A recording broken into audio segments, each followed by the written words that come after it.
关于这一点呢，我想讲一下我自己的看法。关于中国经济的整体态势呢，我4年前写过一篇文章，标题叫做《繁荣缘何而去：中国经济现状和趋势的分析》。那么文章发表以后不久呢，疫情就造成了全球经济停顿。那么疫情之后，中国经济的现状和趋势呢，和我4年前的分析基本上是吻合的。现在我就介绍一下我基本的判断。很抱歉，就是说因为问题比较复杂，所以我需要多花一点时间。我尽量讲得快一些，尽量短一些。就是从本世纪初到2017年，中国经济的繁荣是确实给世界留下了深刻的印象。连续的经济高增长让国际社会形成一种认知，说似乎经济繁荣持续的繁荣就是中国经济的本色。那么疫情之后呢，一些欧洲国家甚至把本国经济复苏的希望，特别是德国，把他们经济复苏的希望寄托在中国经济长期繁荣这个拉动效应上。那么相比之下，倒是中共自己还比较清醒一点。那么事实上，中国的媒体从2008年开始，每年年初都会在媒体上讨论一个概念，叫做最困难的一年。就是你真去看中国大陆的经济媒体，每年都会谈今年是最困难的一年，多年来年年如此。这种用语不是危言耸听的，它反映的是中国经济的部分的真实情况。但是呢，国际社会低估了其中的奥秘，或者说忽视了其中的问题。那么从2015年开始，中国政府就已经宣布说，中国今后经济的增长率会低于8%。并且说，他为了给自己保持脸面，说经济增长以后长期会放缓，这种是中国经济的新常态。那么中国经济成长率下降是景气循环的正常现象，还是经济长期趋势的转折点？那么对这个国际社会有各种各样的争论。那我的看法是说呢，过去20年中国经济的繁荣主要是由2个景气造成的，一个是出口景气，一个是土木工程景气。那么只有了解这2个景气的由来，才能够理解说为什么在今天的中国，经济繁荣不再是常态，而经济困难反而成了新常态。也就是说，中国过去20年里出口景气和土木工程景气的形成和消失，是理解未来中国经济困境的钥匙。现在就要回到1997年去，因为1997年是中国为加入经济全球化而努力的一年。那一年，中国放弃了对国有企业的保护和依赖，开始了大陆叫国企改制，其实就是中小国有企业的全面私有化和大型国有企业的上市，也就是部分的私有化。那么国企的私有化为中国的经济市场化奠定了基础，那么经济市场化又为加入世界贸易组织 WTO 铺平了道路。那么终于中国2001年加入了 WTO， 那么伴随着引进外资高潮，为中国创造了第一个10年繁荣。所以从2002年到2011年这10年间，中国经济始终保持每年9%以上的增长。这段时期间，出口是每年25%以上的增长速度，所以出口成为带动整个经济成长的火车头。可以说，中国加入 WTO 之后的经济繁荣，主要就是靠出口景气。那么对比中国大陆从1978年开始经济改革，一直到1993年，每年出口只有数百亿美金，所以它这个出口对经济成长推动力是不大的。那么随着港台企业在大陆建立越来越多的出口加工型企业，2000年中国的出口达到2492亿美元。那么真正推动中国进入出口景气的，主要是来自发达国家的投资。那么这些国家的直接投资，就直接帮助中国提升了国际市场的开发能力和生产技术开发能力，使中国的出口产品品种呢延伸到制造业的各个领域。那么2013年的时候，中国的出口额已经达到22000亿美金，差不多是2000年的9倍。那么在出口景气时期外国公司几乎对中国所有有利可图的产业都做了试探，从各种消费品到汽车，从能源产业到基建设备制造，从房地产业到金融业，几乎没有剩下什么外资没有开垦的处女地了。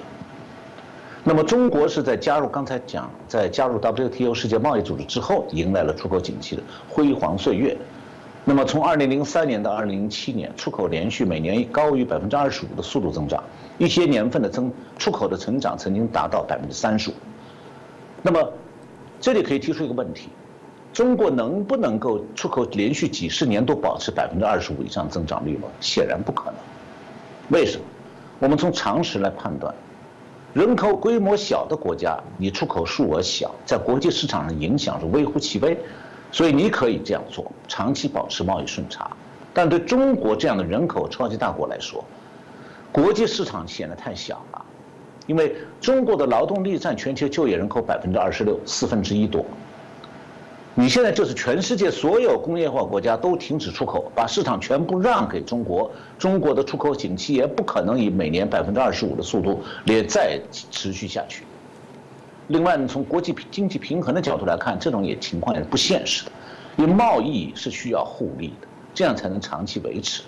如果中国一国赚尽了全球的钱，长期是多卖少买，积累起巨额的外汇储备，那以后谁还有能力持续从中国进口的？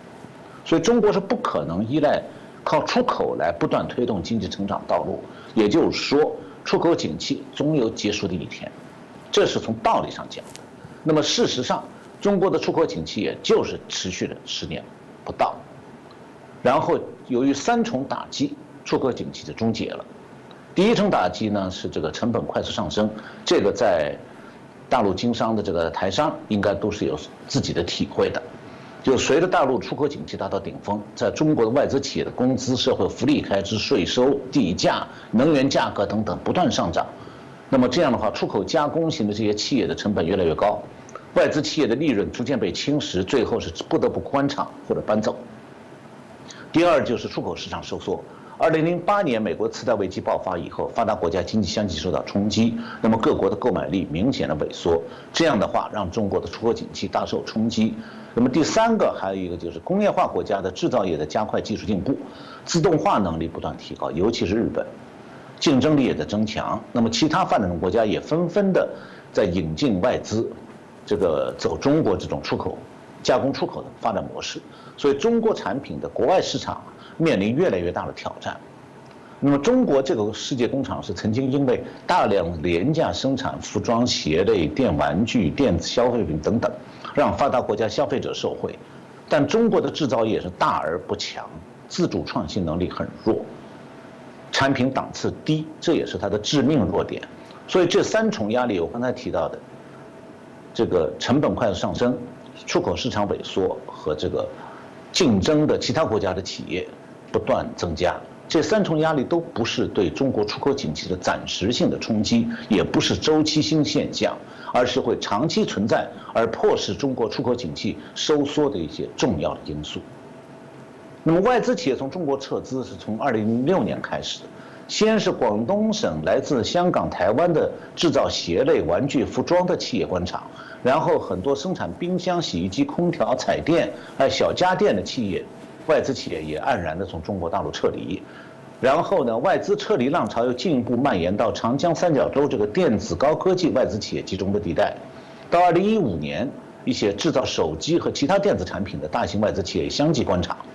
那么台湾、香港、韩国、日本等撤离中国的企业是纷纷转移到成本更低的国家，比方讲东南亚的国家和印度。那么不少美国的企业呢就看好墨西哥的制造业新区。那么越来越多的外资企业撤离中国以后呢，中国的出口景气从2012年开始逐步衰退，到2016年出口当年下降7.7%，中国经济从此彻底告别出口景气了。那么当时中国经济并没有整体垮下来，原因在哪里？因为中国政府决定采取强力的经济刺激措施，主要是推动基础设施投资建设和房地产开发。那么由此就带动出来一轮叫做土木工程景气，就是说由各地的地方政府啊，扮演城市开发计划的制定者和开发商的这种双重角色。就地方政府一方面把市区里面居民的旧宅拆掉，翻建成高档办公楼、商业区或者豪华住宅；第二呢是通过道路、机场、公共设施，包括地铁，就台湾叫捷运，这些市政建设来大量建设城市郊区的住宅小区。第三是地方政府通过银行，也通过地方政府自己发债，为这些建筑项目融资。那么这样的话，中国与土木工程相关的投资占 GDP 比重，从2008年的18%到20%，迅速上升到2013和2014年的35%。那么2014年呢，房地产投资占 GDP 的比重就达到21%。那么中国这种土木工程投资的反常暴涨，如果持续多年，是一定会形成房地产泡沫。所以虽然呢，土木工程这个景气啊，它支撑了中国经济的8年经济繁荣，就是出口景气结束了，这个土木工程景气替代它了，但同时房地产泡沫也悄悄地形成了。那么日本的平成经济泡沫时期，房地产投资占 GDP 的比重不过是9%，美国次贷危机爆发时候，这个比例就房地产占 GDP 的比例是6%。那么中国是什么呢？中国的房地产工程的投资占 GDP 的比例大概是日本平成泡沫破灭之前的1倍，是美国2008年次贷危机时房地产规模投资的3倍。那么短短10年里头，中国是把这个土木工程变成了中国经济的领头产业，它带动几十个上下游产业的繁荣。那么在土木工程景气最高潮的时候，中国3年消耗的水泥比美国整个20世纪消耗的水泥还要多。然后中国的粗钢生产能力，2008年是6.6亿吨，占世界粗钢产量49%。那么到2014年底，从6.6亿吨上升到11.6亿吨，占世界粗钢产量69%。所以出口景气衰退之后，中国这个正当局制造的这土木工程景气，它既带动了上游和下游产业的过度膨胀，也埋下了一旦景气衰退就会随时暴露出来的这个制造业和采掘业严重的产能过剩。那么与此同时，就土木工程景气这个阶段里头，同时出现的是房地产价格快速上涨。那么和2008年相比，2013年全中国的住房平均销售价格上涨64%，以后还继续上涨。那么住宅价格最贵的北京、上海和深圳，2007年的平均房价大概是每平米1万人民币。那么这几年这几个城市平均房价比2007年已经涨到每平米大概6万，甚至有10万的。那么相当于普通人家庭年收入的40多倍。因此的结果就是工薪阶层已经买不起房了，能买得起的很大一部分人是专门炒房的投机客。那么房地产业的不断膨胀就代表着房地产的这种泡沫化，房地产资产的泡沫化。一个特征就是很多投资者买了房子以后不是要住的，他要让房子空在那里，等到房产升值以后再卖掉和赚钱。那么在一般发达国家呢，这个住宅的空置率通常是在5%到10%之间，再多了建筑公司就要垮台了。那么2012年北京就有381万套空置住宅，空置率达到30%。2015年中国所有城市的住宅空置率平均达到22%到26%，这是全部所有城市啊。所以你要了解中国房地产泡沫的严重程度，你就需要了解中国城乡居民他的住房的拥有状况到底怎么样。那么2015年中国的调查情况是，中国农村家庭93%都有住房，城镇呢有户籍的家庭，户均人口3个人，户均拥有1.2套住房，其中69%家庭呢是一套房子，15%家庭有2套，3.6%的家庭拥有3套以上，还有12.4%的家庭租房住。那么是属于这个12.4%的家庭属于这个没有购买能力的低收入家庭。所以也就是说，城市居民的住房需求已经基本上满足了。就是从现在起，中国完全停止土木工程，那么中国也不会出现住宅短缺。但是中国还有这个已经建成或正在施工的上亿套住宅。所以中国这个房地产泡沫的全景图是这样的：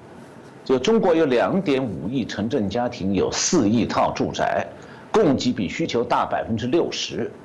那很明显的，当房地产泡沫膨胀到这种程度的时候，土木工程景气应该已经走到头了。那么中国呢是在短期内发动这个全国范围的大规模土木工程建设，所以大中型城市的这个现代化、城市现代化。让城市景观有很大的改善，特别是像北京、上海这些特大的城市的这个富丽堂皇啊，远远超过像纽约呀、大阪啊、芝加哥呀、洛杉矶这些世界著名的老城市。那么在外国人看来，这一切似乎都象征着中国经济持续不断在繁荣，但外国人不了解的是，中国的城市建设其实就是各级城市政府大量借债、过度投资的结果。这就是前面主持人提到的。中国为什么有那么多的债务，企业债，还有地方政府的债务？那么这种情况在民主国家是不会发生的，因为这些国家的市民作为纳税人和选民，他不允许民选的市长这个任意的借债，胡乱的挥霍纳税人缴纳的税金。就像台湾选民、台北市的选民，你们不会允许抠屁，这样乱花钱，对吧？借了钱以后让你们将来替他还。但在中国，市长是上级政府任命的，他只关心一件事，就是如何用城市建设成就赢得上司的欢心，从而得以升官。那么自己任内推动建设项目，让市政府欠下多少债，那是下一任的事，他根本不管了。所以呢，中国的城市现代化首先是被市长的升官动机所驱动的，服从于他们彼此之间的，就不同城市的市长在攀比、炫耀政绩的这个动机。那么这种动机就是各个城市之间一直在进行城市建设的锦标赛。另外一方面，就中国几乎所有的城市政府都通过无限度的借债来维持城市建设，而不考虑债务偿还。绝大部分城市的市政这个财务的状况都远远不足以支撑这样大规模的城市建设投资，也没有办法偿还这样大规模的债务，城市建设债务。所以，城市建设的越漂亮，说明市政府欠下的债务越多。那么，如果按照合理的预算收支平衡来规划城市建设，中国的城市建设规模或许只能做到现在的1/10而已。也就是说，实际上中国是在很短的时间内，把今后几十年内必要的或者完全不必要的城市建设都已经完成。那么还需要补充一点呢，就是大规模城市建设过程当中，也是政府官员受贿发财的途径。但是呢，很多城市建设工程并不能让民众受益，只是表面上好看。那么，由于中国这个地方政府的财政收入是严重依赖房地产开发带来的土地收入和售房子的这个交易税这方面的税收，所以地方政府为了维持它的财务平衡呢，就要求中央政府你不要遏制土木工程景气。那么商业银行也都是这样。银行甚至比地方政府更害怕房地产的泡沫破灭，因为一旦房地产泡沫破灭，银行的坏账会急剧上升，会殃及银行的安危。刚才巴菲特讲到，我前面讲到，这个排名第20大的中国工商银行就是这样一个坏账数量巨大的一家银行，但是这个坏账的数额是保密的。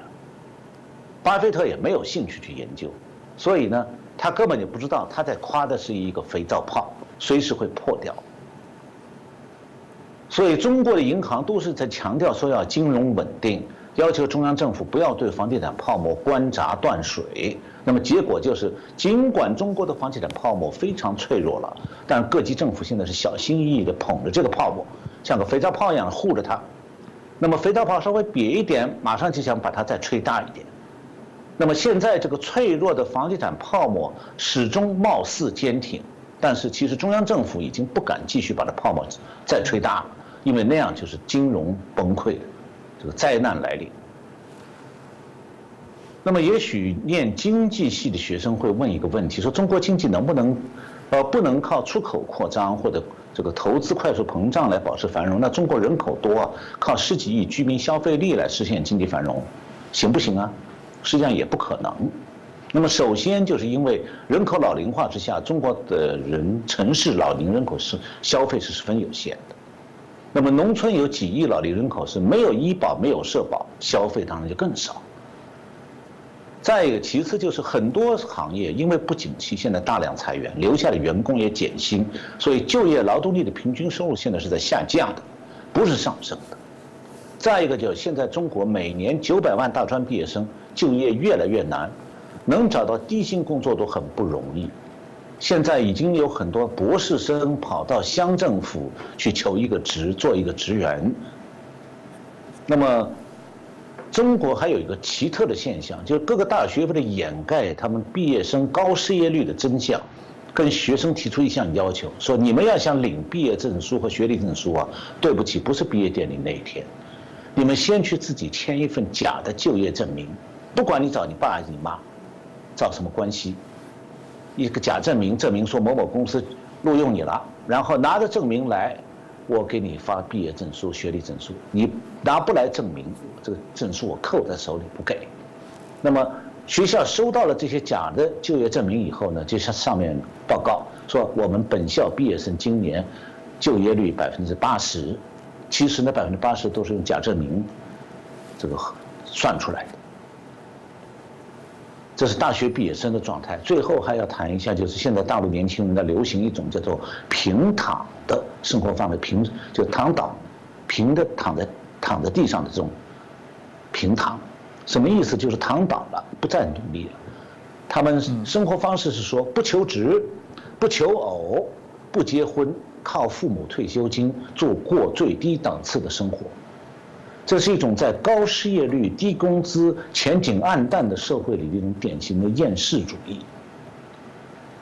实际上，中国的经济学界从2005年到2015年的10年当中，一直在讨论一个问题，就是中国国内消费需求不足，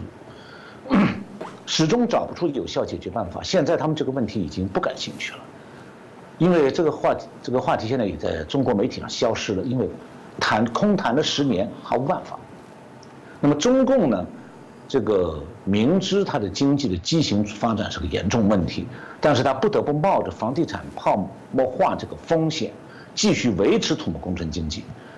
实际上也是因为出口和消费都没有办法成为今后中国经济繁荣的支柱，所以这种选择本身表明说呢，好像除了依赖土木工程经济，中共其实没有其他选项可供选择。这个就是现在中国经济的新常态。用个形象的比喻说，他现在是站在一个地雷上面，脚已经踩在那个地雷的那个出发的那个位置了，就是你脚一松开就炸。那么他站在那里看起来很神气，但你要看到他脚底下有一个马上会炸的地雷，随时会炸。他脚一松就炸。那么这时候你就可以想象，你该怎么看他这个未来。那么对这个话题有进一步兴趣的观众，你可以找台湾87文化前些年出版的内子和我写的一本书，叫做《中国溃而不崩》，在台北不少书店，像诚品什么都能找到。看这个书呢，有些具体的细节你们会有更进一步的了解。好，谢谢。